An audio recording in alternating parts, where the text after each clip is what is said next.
months or 6 months, we are allowed to actually go out and train. So I can say that there's not much of NS disruption during my time. Of course, 3 months, I think 4 or 5 months that I couldn't get out to train. We lost a bit of time there, but I think it's the system is always there. So how do you go about working with the system? It's another thing that we have to think about. The system is there. We cannot change the system, but we have to get the best way possible to so-called get things going. Coach Valeri, I have to tell you, in the last year or in the last 2 years that I've been a sports journalist here in Singapore, we faced this problem over and over again in junior hockey. We've seen it in the golfers that took part in the SEA Games this time. You're highlighting it for jumpers, but as far as perhaps the authorities are concerned, the national the national priority is always to ensure the safety of the country, and therefore the national defense, yes, and therefore this will not be compromised even if they're athletes. So I guess in that particular respect, we will have to work around the problem rather than to expect a solution to the problem. I'd like to ask Hosni this, but you guys were allowed to train after your BMT and your vocational training. Is it a possibility that you could enforce or ask for help in this matter for your athletes right now? Yeah, this is the thing that we are doing for our athletes right now.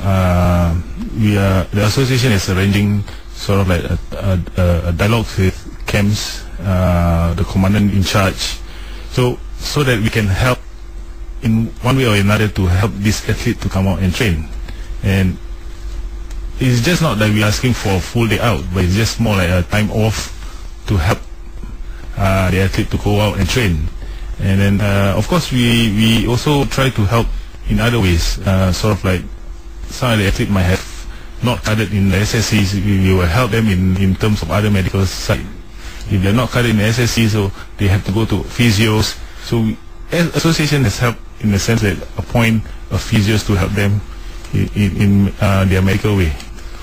Well, we want to continue with this, but first we will have to take a traffic break, and I want to wrap up our discussion on athletics here with our friends. Actually, we're starting to find out so much more about them. They are former Singapore Spring Kings, Muhamad Hosni as well as Hamkah Afik, and then jump squad Valeri Obidko. At least we sorted out how to pronounce his name. Oh, that's and of course we've got Gary Yeo with us. Gary, I want to know from your perspective, do you think you're getting enough support so that you can fulfill your potential as a sprinter? Okay, with the SAA providing overseas trips and competitions, I feel that the competition side more or less is covered, but I feel that there should be more financial support in terms of, as you all know, right now, my own coach, Mr. Melvin, and the 4 boys, we train with him, so we train based on the relationship is based on the passion, Mr. Tan's passion for training and our passion for running and representing Singapore. So believe that there can be improvements made on the support side financially, so such that cause we sacrifice our time. Well, Gary, there is talk obviously during the SEA Games and after that direct funding will be provided. Do you think that's a solution, Hamkah? While all these problems are being sorted out, obviously. Okay, obviously, I mean, okay, if you ask me, from my point of view, if you ask me, whatever it is, whether it's the boys, their job, as an athlete is to just focus on the training and perform, and my job as a coach is to bring them to another level.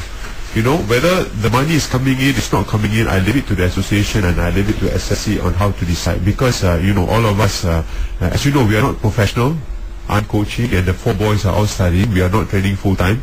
So if you want to think about all these things, it's very difficult for you to focus on your training and performance. So as an athlete, I mean, if you ask me my opinion, as an athlete, your job just focus on training, and as a coach, my job is to bring up to another level and let the authorities to handle whatever problems that is currently happening. Hosni, I'm sure you do agree with that point, because you want to protect your athletes, but you will also be looking for some kind of assistance so that you can further develop your boys. Yeah, I remember during my time, I have a lot of sponsors. We need corporate sponsors to come in to help. Right. Association is not a bank where you can just withdraw money from there. We also, in the association, also need to come up to find fundings. But it will help with a lot of corporates to come in to help fund these athletes. And okay, but you know how it happens, right? You get big results, you get big sponsors. So is that where athletics has fallen short recently? Not really much that, but I would say the media was the one that fall short. Media should come out and help this athlete. They need to profile this athlete. As what we have seen the past few years, what I've seen also, there's not much of profiling on each of the athletes. During my time, I mean, at least a week. In 1 week, you have 2 stories on me. Yeah, but during your time, you and Hamkah were the chief troublemakers. You know, you guys keep creating headlines. Therefore, we always see you in the papers.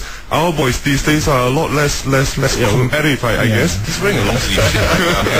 Whether it's a good publicity or bad publicity, media do play a part. No, I get your point, and I agree with you entirely, because I think the media plays a very important part in to continue highlighting our athletes' performances. The fact that we've had 20 or 18 national records broken and 20 national junior records broken, how many of those have actually ended up in the papers? I like to go back and revisit that as well, and I think that we need to play a bigger role in bringing this out.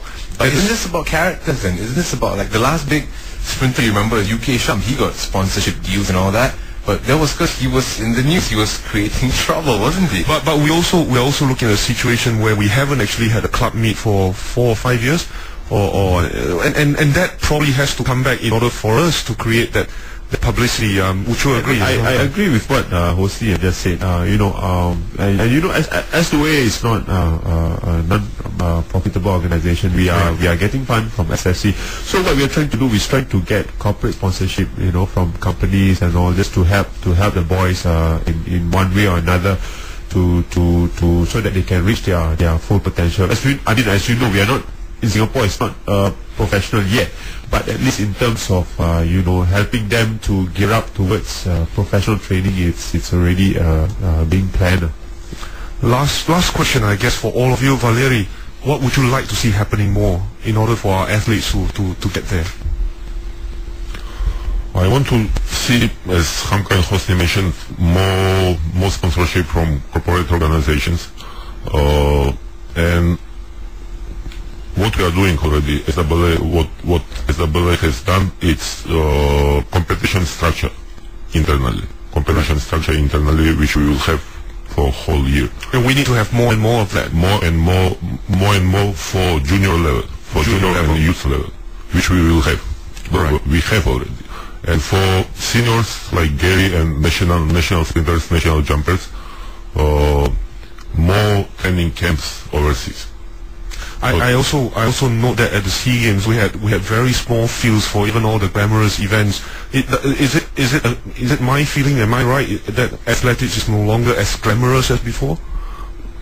I can't comment before, because I'm here since 2004 only. Right. Maybe Hosni can. Well, I think I disagree with you. I think if you know the athletics and soccer is always on everybody's mind. They want to know who is the fastest in 100 meter, and they want to know who is the fastest in the 4x1 among Southeast Asian country and so on. So I think, but it's just that, as I said, we need, my time and Hosni's time, there are many sponsors who who's there to help us.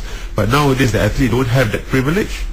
So we I'm not trying to back here, but what I'm trying to say, they must help them, like, in one way or another. I think it's more on the focus of these athletes. This athlete needs to focus on what they're doing, what they need to do. It's not on the sideline where they get involved into the politics of all these things. They should get, like what me and Hamkah has done. We don't really go into the politics. We just need to do what we need to do in the track, because the legs talks a lot. Right. Gary, it's a big year for yourself. Tell me what your aspirations are this year. What do you wish to do this year? I think at the start of the season, I will actually sit down with my coach and plan out what went wrong last year, or any points to improve on this year, and hopefully iron out all the issues and of course rest well. And make the squads for both the Asian Games and the Commonwealth Games. Yes.